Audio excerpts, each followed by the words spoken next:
Well, hello, everybody. Again, I am so excited to be in your homes. As always, I count it an honor that you think so much of our little old me to just listen and become a part of our family. We are getting all your inbox messages. I thank you for going to our website. You are so, I want to say nice, but I guess that's not even the word I want to use. We appreciate the reception that we've gotten since we've started, and we're very, very humbled. Again, we'd like to go out into the place or the neighborhood or the world and bring you some profound people that are doing some great things. And today, I tell you, is nothing less than that. I have 3 women here that is going to share stories with you that are so amazing that if you're going through something right now, it's going to make you just say, hey, if they can go through what they've gone through, what I'm going through may not be so bad. We don't want to minimize your troubles, but sometimes, like I always say, it's our decision to win. And we're going to talk to them how they decided to win. So first, I'm going to turn around and introduce my guests. We have 3. We usually have 1 or maybe 2, but today I could not decide who I wanted to that have impacted me personally with the way they've overcome some things. And I'd like to introduce to you my friend Karen Brown. Karen and I met when I was the principal at W.F. Burns. She did such an amazing job when we worked together beside each other. So I just want to welcome her. But first I need to go back and let you know this is breast cancer awareness, and we want you to be aware. So these young women are survivors, and they're going to tell you a little bit what it takes to survive. So Karen Brown, I welcome you. Thank you so much for coming. Thank you for having me. Yay. I appreciate it. You're welcome. And I have my friend with this beautiful pink hair, Miss Kelly Daniel. She's not only a breast cancer survivor, she's a woman of own right, but I got to tell you this, that her husband Chris we backed blue. So I gotta make sure we say that her husband is in the police force. He's out there saving the world. That's what we say, one person at a time. So welcome, Kelly. Thank you for agreeing to do this, to be a part of us today. And we all know who may know me, who know a little bit about me. Know this is my friend who tried to keep me in line, who tried to tell me what to do, who is mean to me. She is none other than so many people love her. So many great things she's done for the in her area and abroad. I want to welcome Lieutenant, the one and only. I got to say Lieutenant, or my son will get me. Lieutenant Sandra Krim. So we welcome you to Lieutenant. We are glad to have you, and thank you for agreeing to do this. So we're going to talk today, guys. We're just going to have a candid conversation about what it means to be a survivor. I know we have a lot of cliches. I know we see a lot of things on the internet. We see a lot of people come on and they tell you stories, but today we're going to focus on the surviving part. And so we're going to let these 3 ladies tell you in their own way, their own different way, what it means to be a survivor. So I'll start with you, Karen Brown, since you're sitting here right next to me. Yes, ma'am. And we got our pink shirts on too. Let everybody know that what these pink shirts says. This is what Survivor looks like. Oh, this is what Survivor looks like. I love those. Who did those shirts for you all? Miss Shasta Reeves. Shasta, she did an amazing job. I love that, the way the print, it looks good. So Miss Karen Brown, tell the people out there in TV land and YouTube land now what it means to be a survivor. Well, for me, it means that I got to see my son from kindergarten to his senior year, which is right now. And that was the goal that I had, because he was in kindergarten when I was diagnosed. Right. So for me as a mom, I know. that's what it means. Yeah, you can tell. And I also know both of these ladies before this and have for a while. And I've had it. I was the first of this group of us to have it. And so getting to help somebody after I had it made it feel like I was paying it forward. I was so blessed with a loving, caring family and friends and coworkers and just everybody, that the fact that you get to feel like you're helping somebody else. It's not the diagnosis you want to go, yay, sign me up for that one. Yeah, right. But just to be able to, you don't want to be in this club, you don't want to be in this family, but you have each other and you get to help each other. And you're honored to be a part of that. Yes. Wow, I love that. Kelly, tell us about what does it mean for you to be a survivor? For me, the same, that you're still there for your family, but it also kind of, for me, kind of gave you what your self-worth really was. Because when you realize, if I don't beat this, everybody that, it's not that you're letting them down, but it's everybody that you're leaving behind that really depended on everything that you did. Wow. And everything that you do. and you realize the impact that you have on everybody when you're down and everybody's like, what do we do next? And they're still coming to you while you're still trying to get through it, and they're like, what do we do? And I'm like, just keep going, keep living your life, and just let me get bounced back. But the main thing is just being there for your kids and being able to be there for your whole family, because they actually are going through it with you, just not on the same level, but they are going through it with you, and when they see you break down, they break down, and then you have to lift them all back up and say it's going to be okay. But it's mainly, the surviving for me was just to make sure that I was still there for my family.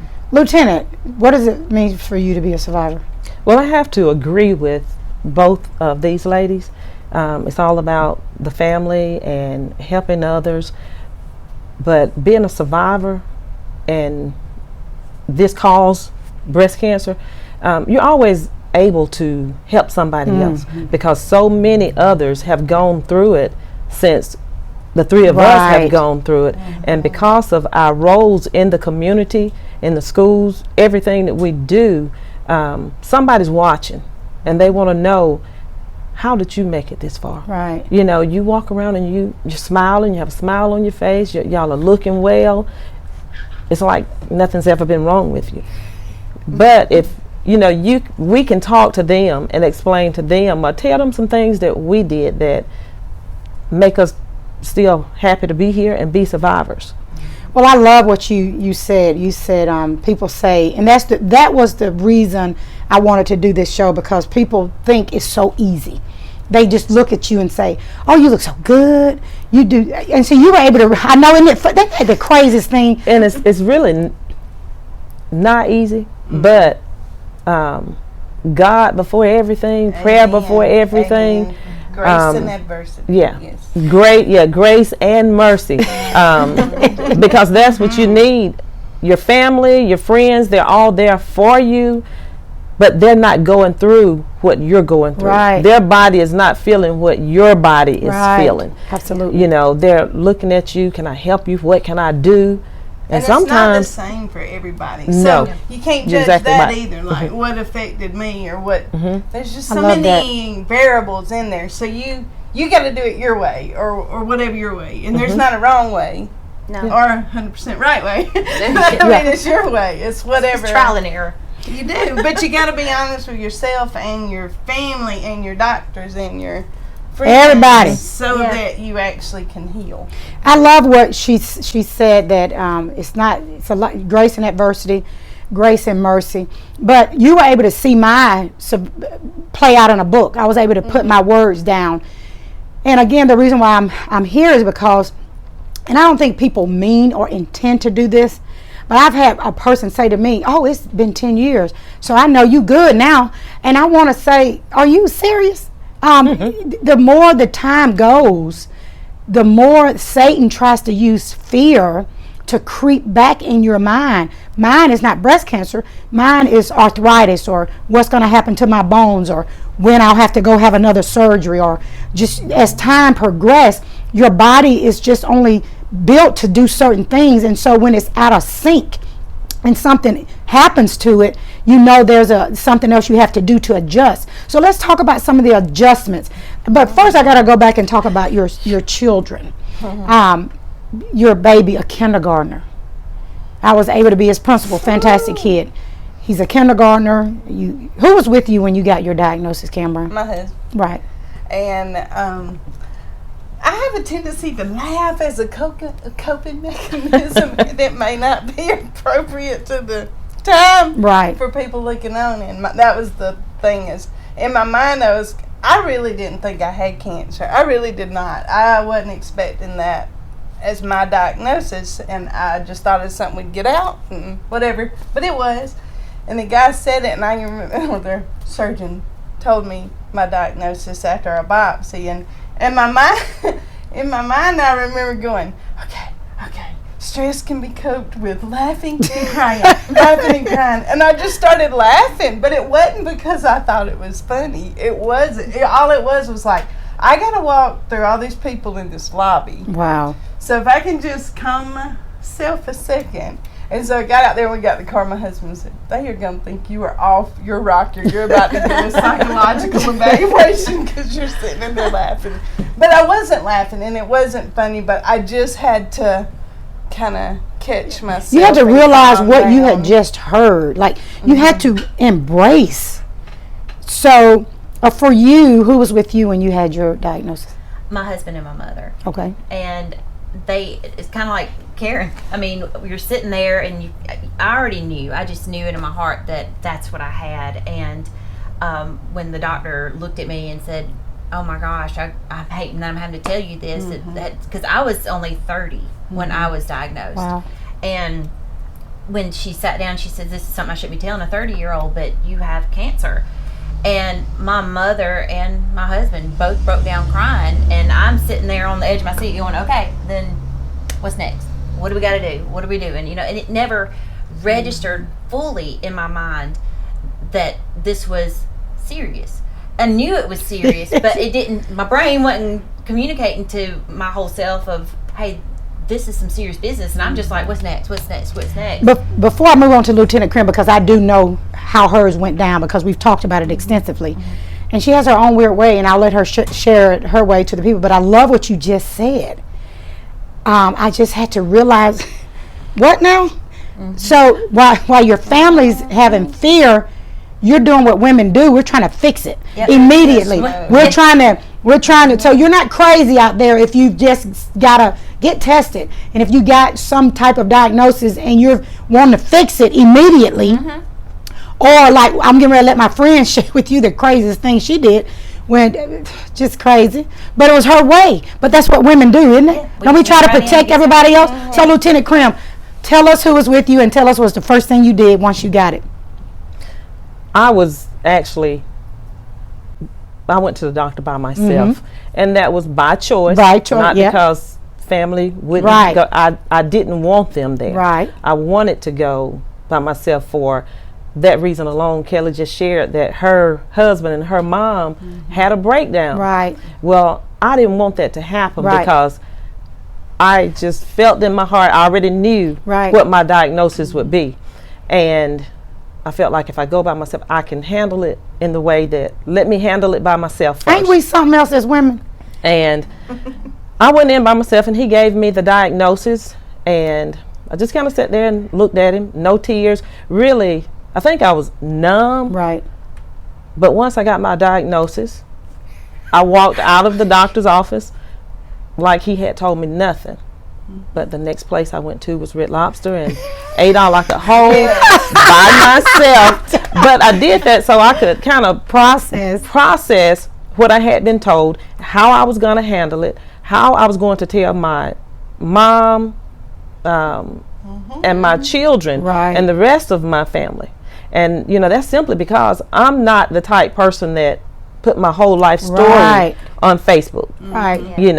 Facebook is pure entertainment, and my health, my life at that point was not where I wanted to air everything at. I love you, and I knew that story. Me and you have gone back and forth because of who you are as a strong individual, and we know it was by choice.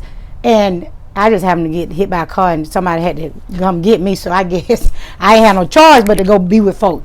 But the thing about it that made it so amazing to me about you was that you said, I wanted to go process it. And what you ladies really need to understand that I heard, or that I hear, and they'll probably hear, as women, we tend to want to save everyone else from any pain and hurt. So we dare not inflict anything that we can control on the people we love. So that was a part of that. You just did not want to make your pain their pain. I didn't, but like these ladies, that's a diagnosis that you don't want to have, but you don't have all the answers. Right. There you I go. needed answers from the doctor. Okay, so where do we go from here? What type is it? What's the regimen? What's the plan for what I have? Am I going to have surgery? Tell me, what am I looking forward to, because my family, my children, everybody's going to have questions, right? And we need to be prepared to answer those questions. I love that, and I love the fact that you just keep reinforcing who we are as women. We got to plan it out. I guarantee you, if we know the day we were going to leave here, we probably leave the plans for our family. This is what you need to do. But we have to be honest about when we have these traumatic experiences. God, it's out of our control. It is. There's nothing we can do. And so how long of survivor how long have you been? So I was actually diagnosed in the month of October of 2009. So next week will be 12 years since I had my breast cancer surgery. What about you, Kelly? I was diagnosed April of 2013, so I'm 8 years out. Okay. Lieutenant? I was positively diagnosed July 2013. So we never forget those days, do we? Oh, no. We never forget those days. What's the most important thing that you've learned coming through this? Kelly, I'm gonna start with you. You're told at the end of everything that you've got to find a new normal. And there is no new normal. You can't find that new normal. That's probably one of the worst things that a doctor or anybody can say to you is, find your new normal. You just kind of have to go with it day to day. You learn that there's limits now. You have limitations. You finally figure out that you're going to have chemo brain for the rest of your life. Yes. So true. You're not going to remember things, and you won't know why. You don't remember. You just don't. It's just a fog. And then I started realizing that my left hand quits me all the time. Right. I'll be in the middle of doing something. I've got a good grip on that thing, and I'll just let it go. No reason. It just your body just kind of does its own thing, and it is from having chemo and radiation. I mean, it's a lasting effect, and you just kind of come out of it going, I'm not going to accept this. I'm going to just work with it, because you don't want that to be your new normal. That's the last thing you want. And your body goes through changes. Even when your surgeries, your body is re-altered to fit the new normal, as people like to put it, because you lose everything. Like with me, I had to have a totally complete transformation on my chest. Like my muscle from my back is now on my chest, and after all that, you end up having to have a complete hysterectomy, and then you're not talked through that and told what to expect with that. You're just like, okay, this is it, you're done, good luck in your life, and so there's parts of times you just feel like a shell. You just feel like you're walking this earth, and you're just not fully what you would think a woman is. Oh, wow. So you have to get through that. So you're always giving yourself pep talks. Yes. Like, I've got this, Even now? Even now, Karen Brown? Even now, Lieutenant Crim? You're still prepping, you're prepping yourself? The devil will creep in there and start giving you some thoughts about stuff, and you're like, stop. Yeah. Stop. And it comes. This is the day, embrace the day. Yes. Give me an example of some of the things that he says to you. To me? I'll start with Lieutenant. Starting out, you're going to the doctor every 3 months, every 6 months, to a year, maybe every 5 years. But it gets to a point when it's time for that checkup. Okay. Prime example. Is he going to tell me it's back? Is he going to tell me that, it's moved to another location in my body? What am I going to hear when I go in here? You have to just build that confidence level back up. And again, God and prayer before everything. Because if you don't do that, you'll lose it before you go in there. You'll be sick thinking it's back before you go in there. But 2, it's okay to go to a counselor. It's okay to talk to somebody. And it's okay that we consider ourselves family, because we have each other to talk to. Although our experiences are different, we've all been through the same thing. And we have all talked, because we all do similarly have the muscle issues because of the types of surgeries and reconstruction. And like sometimes you think, did mine go wrong? Is something just not right? Or something's is this leaning. normal? Or you wake should up. I not be able to feel that little spot right there? Or you wake up and you can't even raise your arm. Yes, that was, that was tough. It's So, tough. guys, y'all brought us some great points. We're going to take a break right here. We're going to pause because I got to do a little commercial thing. But we'll be right back. And when we come back, we're going to talk about the depression, COVID, and how it may have tried to creep in your minds when you've had a lot of time on your hand. So we'll be right back. Stay tuned. Thank you so very much.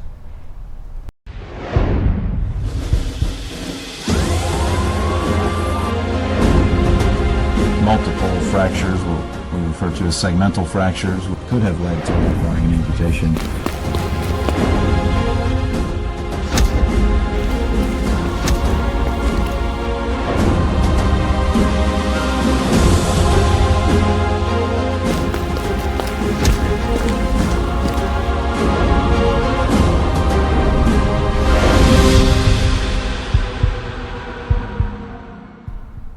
Welcome back. We're so, is it just me? Or are you just grateful at this moment? If you've tuned in, gratefulness is the only word that I can find right now to be used talking to these amazing women. And as I promised, COVID hit us out of nowhere. And we keep talking about it because I think sometimes we may think it's gone. And I want you to know that we're cleared, no temperatures going on here. I know we send by our friends, but I want to let you know what COVID did to our mindset because we're seeing depression on the rise. And so what I want to talk to these ladies about is how they've been able to handle having a lot of time, can't be around people, and sometimes those thoughts creep up. But before I say that, I want you all to go to our website, send us an email, tune in, do whatever you need to do. But if you have someone that you know are struggling or is cancer survivors or new diagnosis, get in charge. Start a support group in your area because as you hear, we all need help. We all need support. And it's very important now in this time where we have a lot of time to think about things that we've gone through. Again, COVID has given us time to bond with family because you really can't go nowhere, and giving you the opportunity to think about what you've gone through. So we'll talk a little bit about how having all that time had a negative impact on your healing. And I'll start with you, Canberra. Don't you love the way I say your name? I do. I love Whole it. name. Both names. All the time. Ever since I met you two, haven't it? It's always Canberra. So it was hard because a lot of my calendar dates fell into this, and then some personal stuff that happened prior to this that kind of actually made the cancer stuff a little easier to work through, which was the loss of a stillborn baby before having this. So that was very traumatic to me prior to this. Not that this is any less traumatic, but we get it. But my mindset was already dealing with that. And then when you got this, you were like, come on, let's deal with what we got to do. It's time for business. Both happened in the same month. Right. Those months fell in COVID while we were out. Those 6-month checkups to go when you're the person that had cancer that had no markers. So I don't have ongoing medicine. It was chemo, it was radiation, it was double mastectomy and reconstruction and blah, blah, blah. But it was not those ongoing, it's not scans. All that started playing into... I don't have anybody to talk to. I'm supposed to go to this doctor's appointment. What if it's back? How do they know if it's back? I don't even get a scan. So what feels different? Because mine was found on a self-exam. So, I was thankful for that. But like we were talking about with the reconstruct, nothing's in the same place. Nothing's in the same place. It's the same stuff. Right. So all of that gets in there. And so I was always glass half full kind of person. I still am more positive, but I'm a realist. Right. And so all of that time by yourself, not getting to see faces, sometimes just seeing a face that's not covered under a mask, just smile at you. Yes. So makes you feel good even when you feel like crap. Gotcha. Yeah.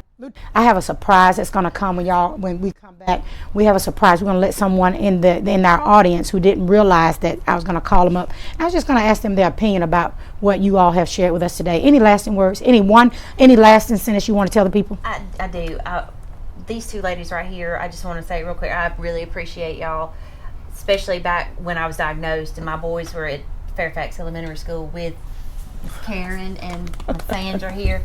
they took my babies in and made sure they knew that everything was going to be okay, and did support shirts and everything. Took pictures with them, and they helped get keep you my through baby it. straight. Anything else, Lieutenant? And I call you that out of pure respect. She just said your name was Sandra. I don't even think I've ever even said Sandra. But Lieutenant, any last words? Just remember to continue doing your self-checks and keep your yearly appointments. Don't miss them. Please don't miss them. Karen Brown. And when you go to your appointment, you don't have to think that it's going to be good or bad or whatever, but don't keep stuff to yourself, because it don't help you or others if you keep it to yourself, even if it's not related to cancer. If you just have a symptom that seems off to you, Take care of tell yourself. them. Well, ladies, you know I cuddle with you all because I love you. Sandra, Lieutenant Sandra, I appreciate you, all you've ever done for me. Look at how she looking. I told you she picked on me. I appreciate everything you've ever done for me. I'll never forget it. I'll be forever indebted to you. And I just wanted the world to see that you are an amazing person who, even though they see all this amazingness, if that's not a word, I don't care. Yeah, you made it. They see all this work out there, but that we are human and we have things that go on. I know y'all laughing at me. Kelly, I appreciate you, honey. Love the pink hair, honey. You looking good, girl. Do it every year. Karen Brown. So, again, love me some Karen Brown.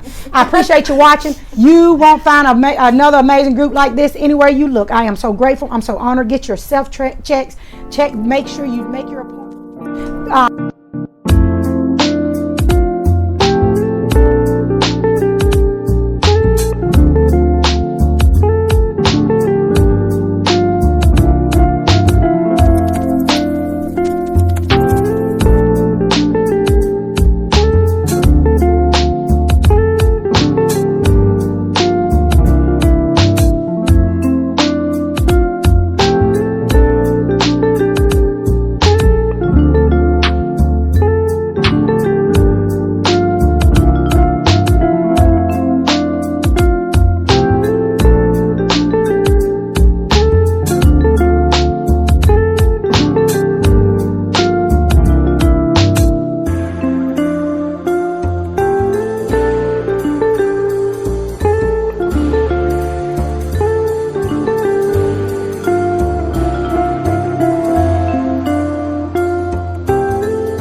So as we end the show, I want you all to realize how important it is to talk to survivors, but people that watched the surviving take place. Mm-hmm. We have here my new friend Connor. I worked him when he came in, honey. You come in here, you gonna work. So I appreciate you. Yes, Such ma'am. a fine young man. Thank Southern you. Union. Yes, ma'am. A student. Yes, You ma'am. know, I love students, honey. Love the hat. I Thank you. appreciate. I Thank appreciate you being here today. And which one of these lovely ladies belong to you? Miss Kelly Daniel. Oh yeah, she's a little feisty, the one in the middle. Oh, she is. With the pink hair. Yes, ma'am. So how old were you when she got her diagnosis?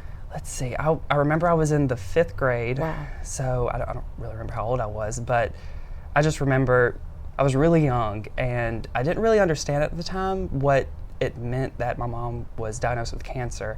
I knew cancer was bad, but I just didn't know What it meant. What it meant, right. What it meant and what she would be going through and what it meant for the family and what we would be going through with her. But watching her go through what she has and seeing how strong she is and seeing how she didn't give up, and just because while all of us were so sad and crying and upset, and she just Still was a rock. yeah, she was support for us and just did her best to fight it as best she could. Now think about this. What's the most important thing about you still having your mom? Wow. I mean, you can't put a price on a mother's love. She means so much to me, and I honestly could not imagine my life without her. She is my rock. She is your rock. 5th Yes. grade. You're in college now. I am. Mhm. What are you glad? Give me one specific situation you're glad that she did not miss. Me graduating. Graduating high High school. school, yes. Cam Brown getting ready to do that with her baby. Yes. Gonna mean a lot to her. Isn't it? And going to college, that just being there for me and watching me graduate. and Look all at the that. camera and tell mom what she means to you. Mom, you mean so much to me, and I love you so much. You mean, there's no word I can describe that expresses my love for you. For the And young man who's out there, his mom has got a diagnosis. What do you tell him? be there for her, love her, support her, and just hold on to her, because you just don't know when your last time will be with her. And if you're a 5th grader, don't be bad. Yes, behave. So glad to have you, Connor. Thank God you. bless you. Here we go again, signing off. I really appreciate that. As always, we're so glad that you tuned in with us. We can't wait for you to come back again. Again, watch this show. Life is about winning if you make the choice. Remember, as I always say, if you wake up every day and you have a decision to make, let it be this one. Make a decision and choose to win. God bless you. Take care now.